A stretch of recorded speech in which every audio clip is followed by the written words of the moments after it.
Hi, I'm Kelley from Kinwomen, and today we've got welcome to our episode of Kinwomen ALOUD. It's our fabulous podcast. We get to talk about maybe the conversations that we believe really matter, but maybe you don't always get to have with those friends about you. So we'd love you to join us. Today I've got Penny Webb, my wonderful friend who is a CEO and a creative, which is unusual for CEO. Oh, you am are? I? Yeah. Great, absolutely. Great homemaker. Oh, yeah. You know, mother, great friend. Superb op shopper. Great op. Love an op shop. Op shopper. That's a new. You've got to get in the door ahead of her. That's all I can say. And the other voice there was that Rose Parker, because she's another op shopper, and also a musician, an artist, a occupational therapist.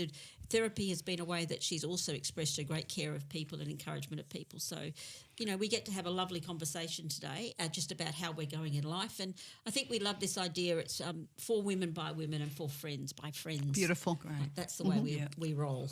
So what's happening in your world over the past few weeks? Who's got something to tell? Oh, Well, Rosie? Well, Pen and I recently went to Sydney on a girls' weekend and heard the fabulous Jane Fonda speak. Jane Fonda. Phenomenal, who's doing life amazingly at 88 years of age. Wow, that is a good story. We haven't even... Yeah, still advocating, still there on the front line. Yeah. She had so much good stuff to say. I think that my favourite take-home quote from her pen was, she was asked, how do you, because it was a kind of a wellness and living life well theme. She was being interviewed on this fabulous white couch. What advice do you have for us, Jane, to live and age well at 88? What do you do? She said, well, I do everything I've always done, just a little slower. So good. And then she backed it up with that includes exercise and sex. 5,000 women roaring. But I'll segue into my story. That wasn't even my story. Oh, that's but a good one, though. It can be. I can leave it there. Yeah, I'll leave it there. I was thinking when you're saying that about, her and doing things a little bit slower and thinking just in life how things change. I went to have my eyebrows done yesterday. As we Maintenance does. Maintenance. There was a bit of maintenance necessary. And the young woman at the end of it, I said, I've got to get out of here by 2:20. And she said, I said, I've got another appointment. She said, I said, I'm going to have my feet done. She said, you're having a pedicure? I said, no. I'm seeing a podiatrist for my corns. Oh, Yeah. dear. That's no longer. I don't no go. longer the I don't pedicure. go for The pedicures. mani-pedi. No more pedicures anymore. I just go straight to the chiropodist. That's hardcore. That's hardcore pedicure. Oh gosh, that's so funny. Isn't it? What They about do you, look Pam? after your feet well, though. Oh golly! Well, I was actually just thinking about health issues. This isn't to do with my health issues, but because we do have them. But I was thinking, my son and daughter-in-law and my grandson Peter came to live with me for 7 weeks. It was only going to be 3 weeks. Oh, yeah. However, a couple of days before they were due to fly in, my son did his ACL, meniscus, and broke his tibia in 3 places playing indoor soccer. Early 30-year-olds. Those crazy 35-year-olds. Yeah. Can't quite do it the same. Anyway, so then they're coming to Perth. He's then got to have major surgery. So they decided to have the surgery in Perth. How good is so that? So they had more of a support around it. So, oh my gosh. So we picked him up from the airport. It was all about Peter, to be honest with you, that little grandson coming into town. And we had this massive poster that we had done which said, "Welcome to Perth, Peter." And then we had tiny little writing at the bottom, and his support people. But yeah, no, it was a great 7 weeks. It was gorgeous. Yeah, that's a great opportunity to spend time with him great. and family and all the things that we have going on in relationships, isn't it? What about you, Rosie? Go the broken leg. Has he got a broken leg? No, well, yeah. My husband too, at the other end of the spectrum. So we had just got off the plane from said Sydney. Is this recently too? Yeah, I arrived home, his leg's up with ice on it. What's happened? I was running after the dog, who was humping a little dog at the park. Oh. Foot went into a divot in the dim light. Over he went. Everyone in the park heard the crack and partial tear of ligaments and tore the bottom of his fibula off the bone. Oh my goodness! I didn't know it was that serious. Sorry We're for at laughing. I know. I'm And so sorry for We were at a laughing. funeral a week later, and a couple of girls I went to high school with were there. It was someone's mum, bless her heart, 92 years of age. We had a beautiful celebration for her. But one of the girls sidles up to me and says, "I just heard your husband broke his leg humping." I said, "No, that's not what happened. My husband broke his leg chasing after the dog that was humping another little dog. So shall we leave the catch up there?" Chinese I whispers. said, "Stop picturing that, Karen." yeah. I said, Chinese whispers. Those Chinese whispers. How does a story shift like that? hey? Yeah, I'm blushing. Anyway, so I've had 5 weeks of walking my dog every day, morning and night, and doing everything, because that's what kind of has to happen when something like that suddenly intersects your world, as it did with your son. And he had a little bubby that was prem, and everyone needing so the much. whole fulcrum on the family shifts. Shifts, yeah. The fulcrum shifts, and it's like, okay, Yeah. I'm the taxi service. Yeah. I'm You the dog guys, that's walker. Yeah, which you'd reached out to me and said, so just suddenly just got, But hey, don't we do that as women? Like, I so value Yes. the flexibility that we are forced to bring into our lives. But we can do it. We can seem Well, to be it's able a to do fine it in a skill. minute. So I'm sure you're having that happening in your worlds out there too. Hopefully Hopefully you can no laugh broken legs. No, and hopefully you can laugh at the fact and we'll smile at the fact that we all take up these challenges in life. Hope life's going actually pretty well for you, because in a minute Yeah. we're going to have another chat. Stories to tell. With, it's only because of the friction. Friction tells a story. Oh my goodness. Yeah, Penny's that's so pulling true. it out over there. I am. I've been thinking about that quite a bit. Oh, we need to talk about that next time. Until then, we'll let you guys go. And I'm going to speak to Anne Galambosi, and we're going to talk about narcissism, and we're going to talk about, gosh, what can we do about it to prevent it taking over our lives or hurting our relationships, and how do we set our kids up well? Yeah. So otherwise, see you two next time. All right. See ya. So as promised, Anne and I are here having a conversation, and that's really a bit of a part 2 about narcissism. It's great to have you, Anne. Yeah, thanks for having me. It really is. It's so nice to have a kind of a conversation, isn't it? It's Yeah. We're not interviewing really. Yeah, We're just kind of chatting this through. So Anne's actually a clinical psychologist, so she's used to chatting things through. So it's kind of very much, you're in your sweet spot.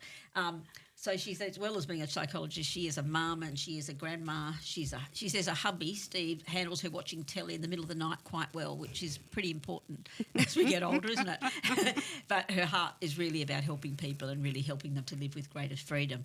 We do like to say, and we have got a statement we say at the end about disclaimer, and because as a psychologist, you need to have good conversations with people to be able to give specific advice, right? Exactly. This is very general education stuff. And the other thing I always like to say is the stories that we all talk about are stories that we've got permission to talk about. Yes. That we wouldn't be telling people stories that, No, so none of my clients need to worry right now. They're There's going no to need to panic. be outed in this conversation. No, we wouldn't. Well, we wouldn't do that in our personal worlds. True. Do you know exactly. what I mean? Like, yeah. we just wouldn't. So, Yeah. It really is an important thing to know that we would always respect that. So let's just think that last time when we had that conversation about narcissism, I remember what I loved was this idea of the continuum, and that when we call someone a narcissist, we're at one end of the spectrum, which is really a diagnosed disorder, right? That's really what a clinician would say. Gosh, whereas really we're not talking about that for the most part. We're not even credentialed to make those judgments of people. 100%. You probably struggle to make some of them, right? Exactly. Like I think I shared last time, it's like how much of this grandiosity or how much of this full of themselves or et cetera, constitutes an actual diagnosis. So you have to do proper testing really to be able to make those calls. But in this crazy instant world, we kind of want to explain why things have gone wrong or why we're hurt. Mm-hmm. And I think sometimes when we see these behaviours in someone, they probably have contributed, but we're going a step too far. Yeah, by calling them a narcissist. I think it's narcissistic traits we're seeing. And that's part of the person. I think as we know from the DSM that there's What's the DSM? So tell us that. Diagnostic the manual tool that you, we okay, use. okay. Yeah, exactly.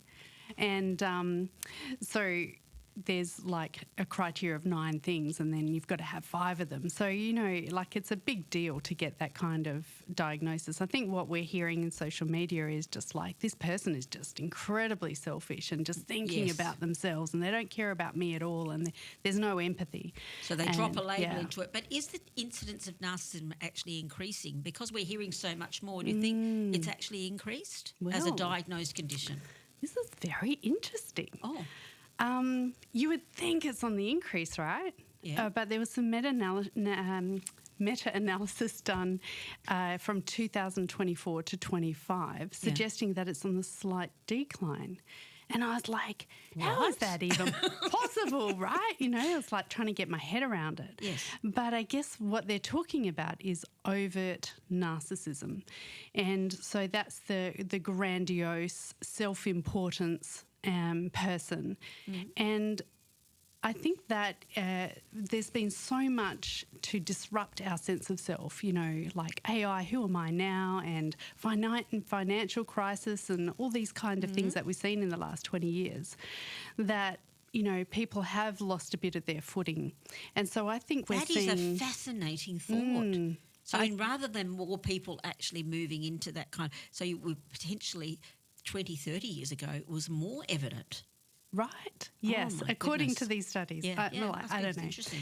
But I'm thinking, what about covert narcissism? And so overt narcissism, we see that grandiose. And then in covert, it's, if only I was more than what I am. If only I was popular. If only if I was rich. If only I was that bikini model on, you know, Instagram, etc., etc. You know, you know, the things we all want to be, or you know, do we? You know what I mean? Like, I think that's what we're seeing, maybe a rise in people not feeling enough and not feeling good enough, and I think that's lending itself to like posting on Instagram, etc., etc. So I'm thinking when we're talking about is it on the rise around social media, I'm thinking, what is behind this person posting this post? So say you see someone posting themselves in the gym, right? So healthy narcissism, they just might be wanting to share the joy. Yes. Right? Loving their feeling, they're stronger, they're healthier, they feel better about themselves. Exactly. No drama. No drama. Then you might move it, if we think about the continuum that we talked about last time, then you might think about the person who's like, oh, I'm doing it because I just want some feedback. You know, I've worked really hard. I want to be noticed, etc., etc. You know, like, you know, we could go a bit deeper, you know, whatever. But when someone is obsessive with the post and when they don't get the feedback, that they absolutely collapse inside and they're just like, oh my gosh, you know, then you have to go, oh, all right, I really want to go deeper with this person. Like, this does sound a little bit more than just narcissistic traits. This sounds like a really unhealthy place to be. So if we say that, let's say, and that's a nice place to kind of pivot, to say we've got this thing between when is it healthy, when is it unhealthy. You know, we're all got children or young people in our worlds, whether, you know, teachers or parents or whatever it is. And there's that saying, you know, from Aristotle, give me a child till he's 7 and I'll show you the man, I'll show you the woman. So where do you think narcissism comes from in terms of, is this a product of our environment, or is this something, you know, genetic, is this a nature issue? Yeah. I think it's 3 things. I think you're born with some kind of disposition towards narcissistic personality disorder. If you think about the end of the spectrum, I think it's very hard. If someone is born with a very empathetic nature, I think I would find it very hard for them to actually end up with a disorder. And then you even if all their nature, everything in the environment kind of facilitated it, still probably wouldn't happen. That's my guess. Yeah. Okay. And then you're thinking about the environment that you belong to and what is that providing for the person. And then you're thinking about the culture they belong to, or even fate. Sometimes, you know, a parent is very unwell and can't really see the child, be there present for the child, etc., etc. And then they might end up down that covert narcissism, like wanting to please people. So just as a random result of something like, what about if you just suddenly as a child star or something? yes, ma'am. Yeah, Do you know, would that be something exactly. that potentially would thrust you into a position that, you know, if you had a little bit of a tendency and then Yes. suddenly you get thrust into that? Because you know, how many child stars do you see their lives collapse? Yeah. I try to get, and I'm not trying to say that means they're narcissistic. I'm just Sure, meaning sure. is there. It means that's the perfect storm, doesn't it? Yes, You there know, is a like if perfect they've storm. got that tendency Yes. and then they get into this, you know, big stage presence, and then they've got parents that are just like, oh, you know, when he's being difficult, oh, that's just, you know, what a star does, and minimises those kind of things, doesn't give real feedback on the actual person, you know, and this fake person actually starts to emerge. And, So what tips could we give to a parent? You know, we're thinking about you're wanting to raise a child with a healthy degree of ego. You don't want them to be bereft of that confidence and courage that comes with that, and resilience, right, that comes with that. Yep. But you don't really want to play into this narcissistic trait. So what tips would you give to a parent? Yeah, that is a great question. And I think that last time we talked about a wheel and healthy narcissism is like an inflated wheel that rolls really well. And if it's overinflated, it's very wobbly. And if it's deflated, it doesn't really roll. So we're wanting to have that healthy narcissism, that we want to bring our children into confidence, to need other people, but also be interested in other people, et cetera, really healthy. And I think the main thing is, are we connected to the real child? And I think I see this often where people will say, I don't ever need to think about my childhood. It was great. I got everything I need, et cetera. And it's so hard to see neglect in abundance. So, you know, when a parent just lavishes praise on them, et cetera, it's hard to see that the real child was actually neglected, because we are good and bad. Yes. You know? Yes. And the best thing we can do is raise an ordinary person. Oh, that's That's that's the a best thing we can do. fantastic thing, right? That it's like, yeah, your crummy parts are welcome here, and your lovely parts are welcome here. You know, all of you is welcome here. And so we don't want to exaggerate the praise. We want it to be specific. Yes. And we want it to be realistic. And so I think that's a great way to guard against narcissism, because we need healthy narcissism to guard against unhealthy narcissism. And, you know, we want our child to have more healthy narcissism so they're less likely to be involved in friendships with unhealthy narcissism, because they've got a sense of self. They've got it. And this is part of it. When we talked last time, we talked this idea about having your clear sense of self and letting other people be different. Yes. And not having that. It's kind of you're helping, if you can give them realistic encouragement, like really great praise. But you don't, I think there's this idea about your children. Sometimes we talk in this culture about your children having to be, it's almost, look, I venture the fact I'm going into dangerous territory, but you know this idea that my child is the centre of the world kind of thing. And I have 3 sons, I adore, but I remember often saying to them, you know, you really give me some healthy feedback here, you're not the centre of the world. Yeah. You're just not. Yeah. You're just incredibly important. But there's a big world out there, and you don't have to be the middle of it to be important. Yeah. You know, and I think sometimes we want to say, you know, and people will say, you know, you're the centre of my world. And I don't know, sometimes I have a check about saying things like that. Yeah. What do you think? I guess I'd ask you a question. So, Kelley, like right now we're here, we're recording this, but if you got a phone call or someone came in and said, Kelley, one of your boys needs you, would you just drop everything right now and be there for them? Yes. Right. So they know that they're the centre of your world, that they're the most important thing on your mind. But that doesn't mean that they're the centre of every single moment of every day. No. Yeah. No, I think I remember saying that to my oldest son when I was a bit concerned that because I was busy and I often used to say, no, do that yourself. And you think to yourself, I hope they realise that they are that for me. And I was sitting at the kitchen table and I said to my son, Ty, I said, Ty, do you know that if something happened and you needed me in that moment, no matter what I was doing, I was in the most important meeting that was going on and I was speaking or doing something, if a call came that you needed me, I'd come. And I remember him glancing at me, very matter of fact, and saying, yeah, I know that. Yeah, wow.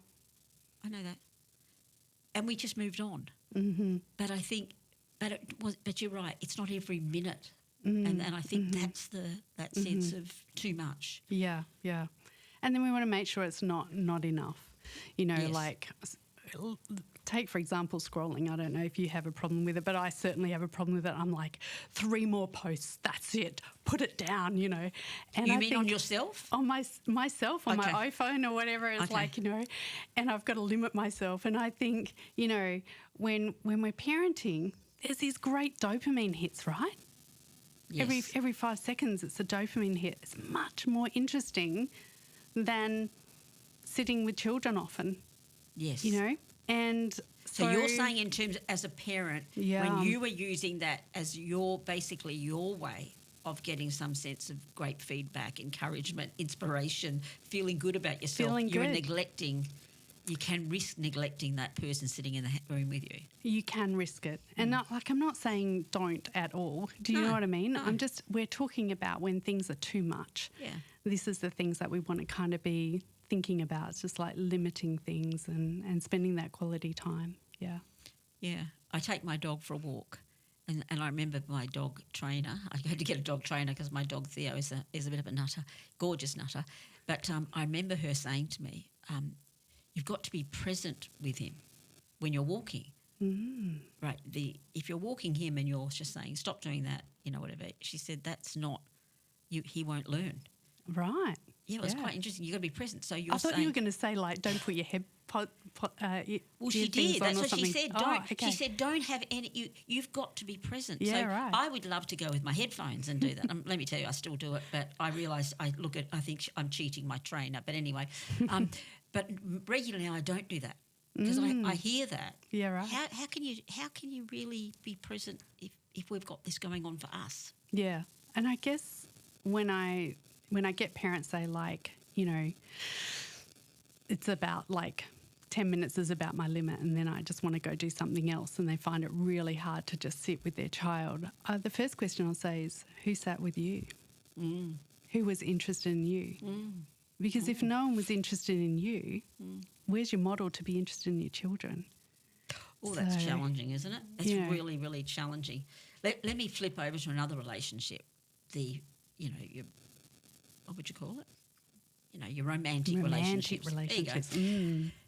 I these days I hear a lot. I hear that's probably the number one area where I hear people doing the diagnosing on their partner, especially ex-partner.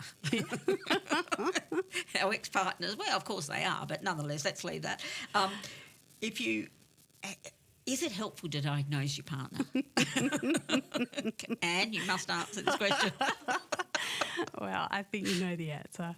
Yeah, I guess it's interesting to see how we even get into those kind of relationships and how the relationships evolve. Like, was that person like that when you first met them, or like did you just not see it? And I often think of the Greek myth about Narcissus and Echo. I don't know if you've ever heard of that myth. Oh, tell me. So Echo was someone who just constantly talked. And so the goddess Heris put this curse on her, and she could only ever echo back what other people said to her. Oh. And Echo ends up in a relationship with Narcissus. Oh. And Narcissus is the one who was looking at his image in the water and just admiring himself, and, you know, he's in the moonlight or he's in the sunlight because he's seeing the reflection. Yeah. But when there's no light, when there's darkness, when there's no reflection, then, you know, Narcissus gets destroyed, you know, because he needs the light. And the light is the attention. The light is the attention. Okay. And then Echo, because what Narcissists are fantastic at doing, or narcissistic traits are great at doing, Yes, we'll keep that. keep that clear.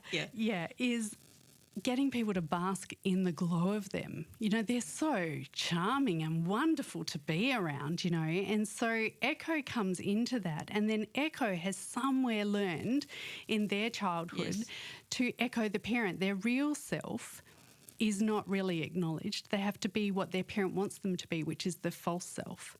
And so they come into this relationship with Narcissus and they echo the Narcissus. So the Narcissus is like, great, one mind. You're one mind with my mind. You think and feel what I feel. So there's You no make me feel good. So this is a match made in heaven, this one. Absolutely. Until Echo decides that she wants or he wants to or they want to express a different opinion, and that doesn't go well. Remember, with narcissists, they get very defensive if you disagree with them. They can't take criticism. Feedback feels like an attack, that kind of arrangement. So to guard against those relationships is like to have your own voice, to say what you think and feel. What can you do if you go, if you start to feel that's what's happening? Gosh, I've got to say the right things to keep you happy. When I do, we're going great. As soon as I have a separate mind, which I think is a nice way of putting it, that's when things go south. So can you, if a dysfunctional relationship in that way, can it mend? It depends how important it is to both people. It's a really hard question. It's very individualistic, I would say. But I think that... You'd have to have help. You'd have to help. You probably couldn't do it just yourselves. Well, I don't know. Well, you can start you can start yourself. And what I used to do with my husband is 3 times that we had a disagreement about something that we couldn't put to bed, we just went and saw a therapist. No, we're going just go and put that baby to bed, that's got to get out of our relationship. So I would say you can have a go, but then you will need someone to come and help you to navigate that process, really. So, and part of that would be you'd be trying to make sure you both got your own minds and you can live with it, and it's not threatening to either of you, right? That's kind of one thing you're trying to achieve, I'm assuming. Yeah. If you've got to be able to separate, so and that differences don't cause an argument. I think also the person with narcissistic traits that are unhealthy. Yeah, great clarification. They might want to know about your mind and what's in your mind to manipulate. It's about someone wanting to be knowing what you think, what you feel, what your mind is saying, and be compassionate about that. Be encouraging empathise about that. And just interested and wanting to learn about that person, curious about that person. So that's what I'd be looking for in a healthy relationship. Is the other person curious about the other person? Yeah. Are they truly interested and understanding how I came to my position and not trying to change it, not feeling threatened by it? Yeah? Just to be understood. That's kind of nice if you had that as your baseline of thinking, are we going okay? Yeah. Have we got that? Yeah.